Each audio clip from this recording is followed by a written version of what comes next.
রাজুদা, লেওড়া তোমার মারা চায়ের সেই দম নেই। মারা আগে কত সুন্দর চা বানাতে, আর এখন লেওড়া খেলে যেন মারা বমি উঠে যাবে। মারা এখন কি হয়েছে বলো তো তোমার? এখন লেওড়া আমি ভদ্র হয়ে গেছি। মানে আগে কি তুমি খারাপ ছেলে? হ্যাঁ, আগে লেওড়া আমি চায়ে মুখ মিশাতাম, এখন লেওড়া আর মিশাই না, ওই জন্য বানা চায় আর টেস্ট হয় না। তোরা বল, লেওড়া আবার এখন থেকে মুখ মিশাবো। কি খানকির ছেলে, তোর বাচ্চা তুই এতদিন আমাদের লেওড়া ওই মুখ তালা চা খাওয়াতিস? তোর মারা মেয়েরা কোনো ভেঙে দেবো আজকে দেখ। এই লেওড়াগুলো এখানে কি করছিস রে? চল চল, পুষ্পা 2 বেরিয়ে গেছে, বাড়া গিয়ে দেখে আসি, চল চল। এই মারা কি বলছিস? পুষাটু বেরিয়ে গেছে? চল চল দেখে আসি চল। না, তোকে নিয়ে যাওয়া যাবে না। কেন? না লেওড়া, তোর টাকা আছে, তুই যাবি? এই লেওড়া তুই কি ভাবলি মারা আমাদের টাকা নেই?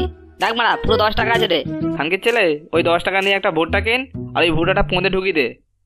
লেওড়া 10 টাকা দিয়ে মানে পুষ্পা 2 দেখতে যাবে। এই লেওড়া তুই এমন করছিস কেন বল? তুই তো মানে আমার পাড়ার বন্ধু বল।